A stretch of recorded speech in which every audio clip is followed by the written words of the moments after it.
Sisimulan natin ang seryosong kabanata sa pagdating ng isang ginang kung nasaan sama-sama nagsasanay ang mga siraulo sa kwento. Kaya uumpisahan natin ang kwento sa ating bida na si Jo-hyuk. Iniisip ni Jo-hyuk na parang kamukha lang ni Solyon ang dumating na nilalang dahil nararamdaman niya na iba ang presensya nito kaysa kay Solyon. At habang nag-iisip siya ng kung ano-anong bagay, napansin na ng ginang ang nakahilatang dalaga na itatago natin sa pangalang Mingming. Nang ito nga ay kanyang makita, sinabi niya sa dalaga na bakit siya nagtungo sa Valhalla na hindi niya inaabisuhan ang kanyang ina. Habang pinagmamasdan naman niya ang kanyang ina, mababakas naman ang naiinis na itsura ni Mingming at pabulong niyang binabanggit ang pangalan nito na Solyonwa. At para hindi tayo malito sa pangalan ng mommy ni Mingming kaya tatawagin na lang natin itong Mooning. Biglang umeksena ang ating bida para lang tanungin kung tama ba ang kanyang pagkakarinig na siya ang nanay ni Mingming. Dahil ang akala niya ang nanay ni Mingming ay yung leader ng White Lotus na si Solyon. Sinabi pa niya na sigurado siya na hindi siya si Solyon dahil magkaiba sila ng presensya. Sinagot naman siya ni Mooning at sinabi nito sa kanya na ikaw siguro ang nagngangalang Kim Jo-hyuk na nagdala sa kanyang anak patungo sa lugar na ito. Pero bago sila mapunta sa malalim na usapan, hayaan nila na magpakilala muna siya ng maayos sa kanila. Siya si Mooning ang family head ng kanilang angkan at siya ang totoong ina ni Mingming. Sinabi niya din kay Jo-hyuk na kapatid niya lamang ang tumatayong leader ng White Lotus na si Solyon. Dito nga ay nakumpirma niya na hindi si Solyon ang kanilang kaharap sa mga oras na ito. Nabanggit din ni Mooning na may gumugulo sa kanyang isipan at lubos niyang pinagtataka kung bakit hindi siya naabisuhan ni Solyon na nagtungo si Mingming sa Valhalla. May kasunduan kasi sila na sa oras na lumabas ang kung fu shoes ni Mingming sa labas ng White Lotus, kinakailangan niya agad iulat ito sa kanya gamit ang messenger.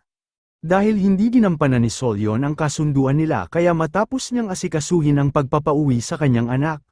Isusunod naman niya si Solyon para ipatikim ang malutong na konyat na magpapakati ng ilang araw sa kanyang ulo. Habang nakikinig ang galit na si Mingming, napagtanto niya na pinapabantayan pala siya ng kanyang ina kaya madali siya nitong natuntun sa Valhalla. At dahil hindi na makapagpigil pa sa nararamdaman niyang galit sa kanyang ina. Kaya habang nanginginig, sinabi niya na huwag itong magpanggap na nag-aalala siya sa kanya. Dahil wala talaga itong pakialam sa kanya kasi noong mga araw na pakiramdam niya na pinagtatabuyan siya ng mga taong nakapaligid sa kanya. Wala siya sa kanyang tabi at nagmamadyong lang ito kasama ang kanyang mga kumare. Kaya wag itong aasta sa kanyang harapan bilang isang ina, dahil para sa kanya nakakadiri lang ang mga sinasabi niya ngayon.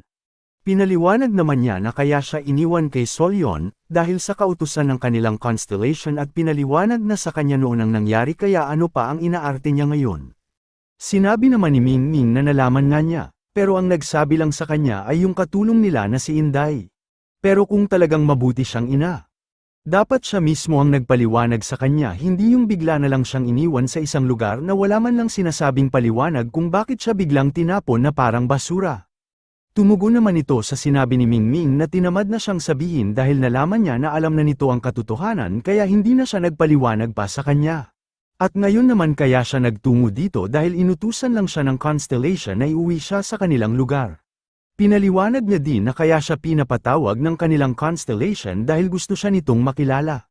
Kaya sana ngayong araw wag na itong gumawa pa ng kahihiyan dahil bilang kanyang ina, pati siya ay napapahiya din sa mga kabalastugan na ginagawa niya. Dahil naman sa sinabi niya kay Mingming. Kaya napatunayan lang niya na wala talaga siyang halaga sa kanya. Dahil hindi ito nag-aalala kundi inutusan lang siya ng constellation kaya napilitan itong sunduin siya sa Valhalla. Para mas magising pa siya sa katotohanan kaya tinanong niya ang kanyang ina kung nagpunta lang ba ito dahil sa kautusan ng kanyang constellation. Na mabilis naman sinagot ni Mooning ng oo dahil wala naman ang iba pang dahilan. At kung hindi naman siya inutusan ng constellation, hindi na siya magsasayang pa ng oras magpunta sa Valhalla. Hindi pa man natatapos magsalita si Mooning, bigla itong sinigawan ni Mingming na lumayas na ito sa kanyang harapan. Mababakas naman ang naiiritang ina dahil sa pagpapalaya sa kanya ni Mingming. Dagdag pa ni Mingming na nakakagulo siya sa pag-eensayong ginagawa nila kaya para hindi na siya makaistorbo pa ay mas mabuting lumayas na ito ngayon at makipagpusoy na lang sa kanyang mga kumare. Pinaalalahanan pa niya ito na wala siya sa kanyang pamamahay para gumawa ng gulo at wala din ito sa White Lotus na parang siga na bigla na lang darating. Pasikat naman na nagbanta ito kay Mingming at sinabi na kaya hindi siya nagsama ng mga bodyguard, para walang makakasaksi sa gagawin niya sa oras na hindi ito sumama sa kanya. Pagkatapos niyang magsalita, mabilis niyang nilagyan ng mana ang kanyang kamay at bumubulusok itong tumungo sa dalaga para maipalasap niya kay Mingming ang hampas ng isang ina. Sa lakas ng pinakawalan niyang hampas makikita natin ang napaatras na si Mingming at dahil makapit ang kanyang kung fu shoes kaya naman hindi siya lumipad palabas ng gym. Pagkatapos niyang matikman ang hampas ng kanyang ina, tinanong niya ito kung bakit bigla na lang siyang namamalo ng walang dahilan. Sinabi niya na hindi lang hampas ang aabutin niya kung hindi pa siya sasama sa kanya.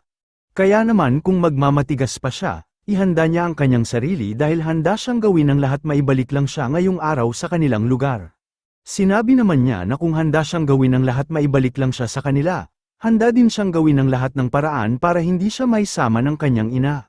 Kaya naman simula ngayon, wala nang dahilan pa para magpigil siya. At matapos ng kanyang pahayag, mabilis siyang kumilos para sugurin ang kanyang ina. Habang siya ay tumatakbo palapit sa kanyang ina sinabi niya na kung naalala niya ang dati nilang laban na tinalo niya siya. At nang siya ay makalapit na, sinabi niya na muli niyang tatalunin ang kanyang ina gamit lang ang kanyang sariling lakas. Kasunod ang pagbigwas niya ng kanyang kamao na makikita natin na walang naging reaksyon ang nakatanggap ng suntok ni Mingming. At ito pala ay nasa pulang niya gamit ang isang kamay. Habang hawak niya ang kamao ng dalaga. Sinabi niya na lubos siyang natutuwa dahil mas lumakas ngayon si Mingming at dahil sa kanyang suntok kaya pakiramdam niya na parang may dumapong tutubi sa kanyang palad. Sinabi pa niya na sa mga nakalipas na panahon ay inaakala niyang naglalaro lang ito ng langit-lupa sa White Lotus. Pero dahil sa ginawa niyang atake, napatunayan niya na mali siya ng inaakala. Pinagmamalaking sinabi ni Mingming na hindi siya tumigil sa pagsasanay at kahit walang nagtuturo sa kanya. Hindi ito naging dahilan para tumigil siya, sa halip mas pinagbuti pa niya para makakasabay pa rin siya sa kanya sa oras na maglaban sila. Habang hawak pa rin ang kamao ni Mingming. Sinabi niya na siguro naman nakita na niya ang pinagkaiba ng lakas nila kaya mas makakabuti sa kanya na bumalik na sa White Lotus at muling mag-ensayo gamit ang tamang pamamaraan. At para lalong ipaintindi sa kanya na malayo ang antas ng kanyang lakas. Kaya sa pamamagitan lang ng isang kamay inikot-ikot niya ito na parang LSC ng electric fan. Habang nagbibigay siya ng hangin sa loob ng gym, iniisip niya kung ito na ba talaga ang totoong lakas ng kanyang ina. At matapos siyang gawing electric fan sinubukan niyang pigilan ang kanyang pag-ikot at para naman makawala ang kanyang kamao nagbitaw siya ng malutong na tadyak. Makikita natin na binitawan ni Mooning ang kamao ni Mingming para salagin ang kumakaripas nitong tadyak na direkta sanang tatama sa kanyang katawan. Habang napapa-atras dahil sa malakas na impact, sinasabi niya na parang tanga lang ang ginawa niyang atake. Pinatitigil naman niya ang kadaldalan ng kanyang ina at nasabi niya na handa lamang siyang gawin ang kahit anong uri ng atake basta manalo lang siya sa kanilang laban. Habang nagpapataya naman ang mag-ina, pinapakita ang dalawa na parang normal lang sa kanila ang nakikitang eksena. Sinabi ni Aaron kay Jo-hyuk kung tama ba na panoorin na lang nila ang nagpapataya na mag-ina at hintayin na may mamatay bago sila magsumbong sa mga instructor. Sinabi niya na hindi nila maaaring isumbong ang nangyayari dahil si Mingming ay hindi nag-aaral sa Valhalla. Pinaliwanag niya din kay Aaron na nagsimula ang gulo dahil sa pagkupkup nila kay Mingming. Kaya kung iisipin nila ng mabuti ang mangyayari, mas lalo lang gugulo ang sitwasyon at kung hindi sana sila madadami sa mangyayari. Kanina pa siya nagsumbong kay Tatang Alamat para siya na ang gumulpi kay Mooning. Dahil hindi niya gusto ang pagkatao nito at hindi niya din nagustuhan ang ginawa niyang pag-abandona sa kanyang anak. Kahit si Aaron hindi din nagustuhan ang pamamaraan ng ina ni Mingming. Nasabi niya na dahil lang sa may kailangan nito kay Mingming kaya siya ngayon nagpunta sa kanyang anak. Kaya naman naiintindihan niya ngayon ang nararamdaman ni Mingming dahil katulad niya, naranasan niya din ituring na basura sa kanilang angkan. Matapos ang maikling tsismisan ng dalawang nilalang, bumalik na ang eksena sa balagbagan ng mag-ina. Dito nga pinapakita ang pagpapaligo ng kamao ni Mingming sa kanyang ina. Na madali naman iniwasan ni Mooning ang pinakawalang suntok ng dalaga at habang pinagtatawanan ang ginawang atake ni Mingming. Sinabi niya na tumigil na siya sa walang kwentang pagsalungat sa kagustuhan ng kanyang ina at sundin na lang nito ng mapayapa ang inuutos sa kanya na bumalik sa kanilang lugar. Kaya bago pa mapingkaw ang kamay at paa ni Mingming, sumunod na lang ito para makabalik siya sa White Lotus na kumpleto ang parte ng kanyang katawan. Dahil sa kadaldalan niya kaya nakita ni Mingming ang pagkakataon para direktang masipa ang bituka ng kanyang ina. Pang-aasar pa niyang sinabi kung sino ngayon sa kanila ang uuwi na may pingkaw sa katawan. Pinapakita naman si Moon-ing na parang nasaktan sa ginawang pagsipa sa kanyang bituka ni Mingming. Iniisip niya na siguradong sumalampak ang kanyang talampakan sa sikmura ni Moon-ing, kaya sigurado siya na napinsala niya ang laman loob nito. Natutuwa din niyang iniisip na nabaog na ang kanyang ina dahil sa pinsalang dinulot ng kanyang atake. Mabilis naman nawala ang kasiyahan ni Mingming nang maramdaman niya ang pamamanhid ng kanyang isang paa. Kaya nagmamadali niyang sinipat ang kanyang paa at laking gulat niya na ito pala ay nagyelo. Nang mapansin naman ni Moon-ing ang nagulantang na itsura ni Mingming. Kaya pasikat niyang pinaliwanag sa dalaga na ang nangyari sa kanya ay isa lamang sa mga kakayahang binigay sa kanya ng kanilang constellation. Sinabi niya din kay Mingming na sa oras na mabigyan ito ng magandang kontrata sa constellation nila, nakakasigurado siya na si Mingming ang magiging pinakamalakas na nilalang sa China. Tumugon naman siya na hindi niya kailangan ng kapangyarihan ng iba para lang lumakas. At hindi niya din gagayahin ang ginawa niyang katangahan. Dahil ang gusto niya ay paghirapan at pagsikapan niya ang mga bagay na gusto niyang maabot at matupad. Pinaliwanag naman niya na walang masama sa kanyang ginawa. Dahil ngayon ang mga nilalang sa mundong ginagalawan nila ay umaasa na lang din sa binibigay na kapangyarihan ng mga constellation. At bilang isang miyembro ng kanilang angkan, kailangan niya din sundin kung ano ang naging tradisyon ng kanilang pamilya. Para mas madali niyang maintindihan ang mga bagay-bagay. Ipapaliwanag na lang niya sa agwat ng kapangyarihan nilang dalawa. Na kahit gaano katagal ang gawin niyang pagsasanay ay hindi siya aabot sa kapangyarihang tinataglay niya ngayon. Hindi naman na nakasagot si Mingming at alam niya din sa kanyang sarili na totoo ang sinasabi sa kanya ng kanyang ina. Iniisip niya din na masyadong malayo na ang agwat ng kanilang lakas simula noong nakatanggap siya ng kapangyarihan sa constellation. Natigil naman siya sa pag-iisip, dahil muli na naman nagsalita si Moon-ing at sinabi na dahil hindi na siya nagsasalita at mukhang naiintindihan na niya ang katotohanan.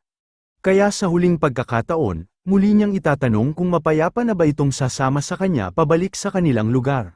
Matapos niyang marinig ang lahat ng mga sinabi ng kanyang ina at sa kabila na rin ang agwat ng kanilang lakas.